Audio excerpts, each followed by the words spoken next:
The Joe Rogan Experience. I got super high once. I think it was in the tank.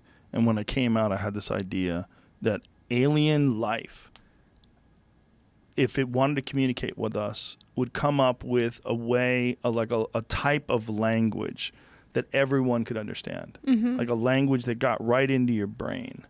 A language that instead of you having to interpret what the sounds mean and turn them into words, it's some new kind of technology that allow, like, as they're making this sound, as they're putting out the signal, it's going straight into you, and you automatically understand it. Yeah. Without knowing what they're saying, without having actual. Bob said you guys should come to the spaceship. Instead of seeing, you know what it means, without hearing sound. Like, you'll have to disassociate the idea of these sounds meaning these words. You'll just know what it means. Yeah.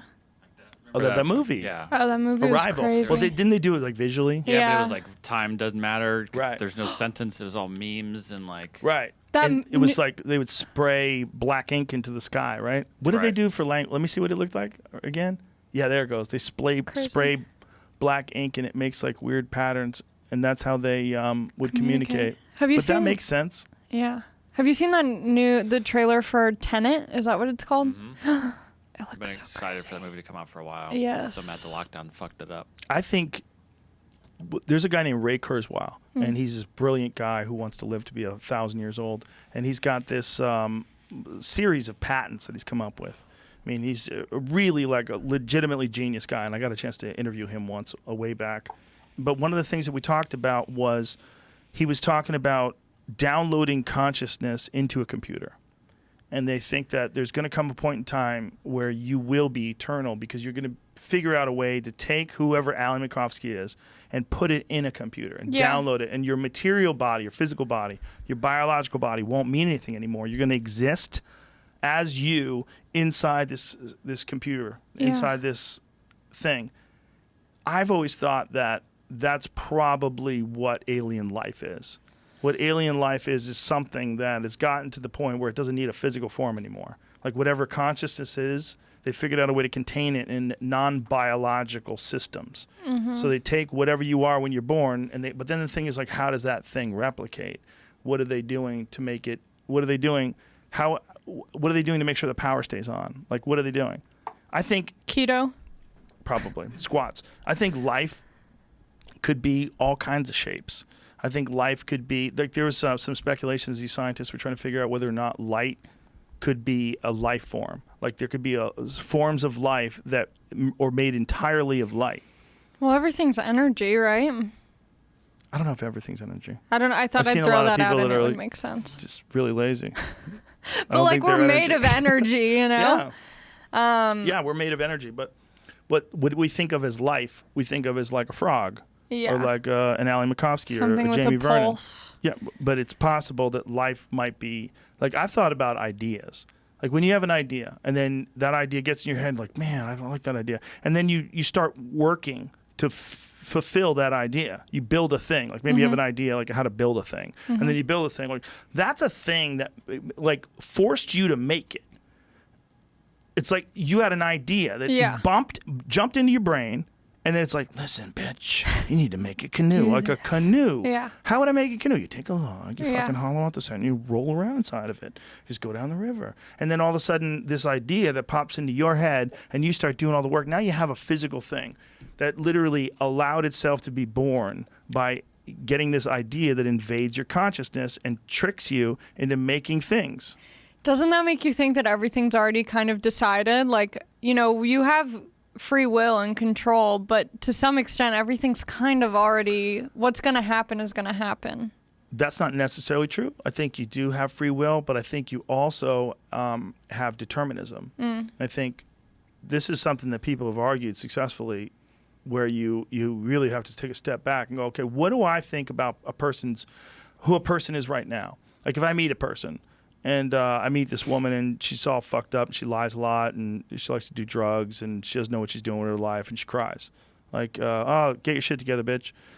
Is that what you think? Like, what do you think when you meet a person like that? Do you take into consideration, like, oh, this is a person who is the granddaughter of alcoholics, and it all boiled down to genetics and terrible. So all of her systems that came online when she was 2 and 5 and 6, they all came online during alcoholic households, and people were physically abusive, and you're hiding in the corner of your bedroom, and it was all chaos and How do you know my life drinking story? when you're 12. Like, when you get to that 35-year-old person and they've gone through this insane pattern without any intervention, nothing switching, how much of their life are they really responsible for? Yeah. It's a real question. It's like, who are you? You are the combination of all the things that have ever happened to you, your genetics, all the weird shit that you inherit from your parents. Like, you inherit a lot of ideas, they think, even from your parents. Not just like learn from them, but actually inherit these ideas. And then you do the best with what you got. Yeah. And some people's got is fucking terrible. Yeah. Do you think we're living in a simulation? I'm too dumb Same. to take that into consideration, but I think it seems legitimately weird. It seems like it changes too much. Like, reality itself changes too much. Yeah. And things come up that seem like, if there was going to be a simulation, this is how it would go down. Like I remember when I first started reading about simulation theory, was right around the time where Anthony Weiner got busted for sending pictures of his dick. I'm like, what are the odds? Yeah. Like, that seems like, It's so on the nose. seems like somebody would So really, on the wiener. if your name was Weiner, you'd avoid showing people your hog. Yeah. I'm like, this is You'd a terrible. castrate yourself. No more wiener. But if we're going to come up with one someday, obviously not you and me, but someone really smart is going to come up with a simulation, it's going to eventually get good enough where you can't tell that you're in a simulation. That's what's fucked up. That's what's fucked up. What's fucked up is if it isn't here, it's coming. Yeah.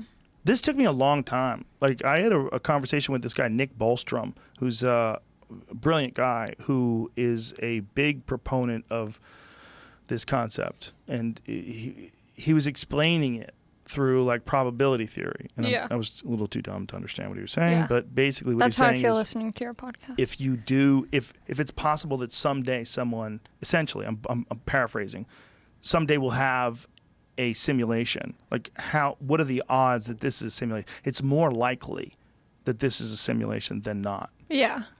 You just got to pray that whoever's doing the simulation is looking out for you. The other possibility is that we know the simulation's coming. That's the other possibility, and that's why everybody's freaked out. Everybody's freaked out because even though it's not here, it's inevitable. If you follow the pattern of innovation, if you go from pioneers to people who live in cities to cell phones and internet and fucking Space Force, and you just keep going, eventually you get to a point where someone figures out how to make an artificial version of life, whether it's Ray Kurzweil's thing, where it downloads you into a computer, or whether it's a thing you sit and connect to. Yeah. There's someone's going to come up with something. Do you think we'd know that we were in the simulation when it happens, Then it or it would would suck. just like ease Then it would into suck. it? You don't want that. Yeah, no. You want something where it's crazy. Yeah. And you don't even know you're in it. Like, Yeah. oh my God, am I in the simulation? Who knows? That's the best simulation. The best simulation is you have no idea. Oh, You're- yeah. You're locked completely into it. So that's where our problem lies. We don't know if that's actually going on right now. Like, for Trump, if somebody brought Trump aside, like sat Trump aside and said, Mr. Trump, all of this seems highly unlikely, doesn't it? Well, here's why. Yeah. You are in a simulation. This simulation was started 78 years ago, and this is the pattern. It plays out. You're given a large amount of money to start your own businesses. Yeah. You're going to put your name on everything. You're going to be the best, the Yeah. best, but you have crazy hair. Yeah. But that's okay. You just fucking spray it down. You're good. You have a few flaws in your life. People are mad at you, though, but you're going to be the best. You're going to have the best things, the biggest. You're going to have the business. Everything's going to be amazing. And then you come up to him and, like, you wake him up and you say, listen, this seems crazy. It seems crazy because it is. And you settled upon a very bizarre pattern in your simulation, and this is how it came out. And everyone else is mad at you, but they just don't understand. This wasn't your fault. You didn't mean to. But then you think of all the things that we counted before, like poverty, abuse, drug addict parents, all the different things that make a person who they are, right? Those are really kind of like factors if you had a game. Like if you were playing some sort of a large-scale role-playing game, you're like, what is my character going to be like? Oh, your character's a barbarian. You're in the Matrix. That's what you're showing me. Yeah, it's like you're just describing like when Morpheus talks to Neo. He's like, hey, what do you think? But it is The red pill or the blue pill? yeah, it is like that, Yeah. and it is essentially what it will be. If we're staying in this human form, essentially someone's going to figure out a way to put a helmet on you, Yeah. or put a fucking spike in the back of your head that like locks your central nervous system into this gigantic computer that starts sending signals to your brain and tricks your brain into thinking it's riding on a horse through the Yeah. fucking the Saudi Arabian desert. That's going to come. Yeah. It's just whether or not it's here yet. It's going to come. They're going to keep making things. If we don't blow each other up, there's going to be a cell phone that lets you see God.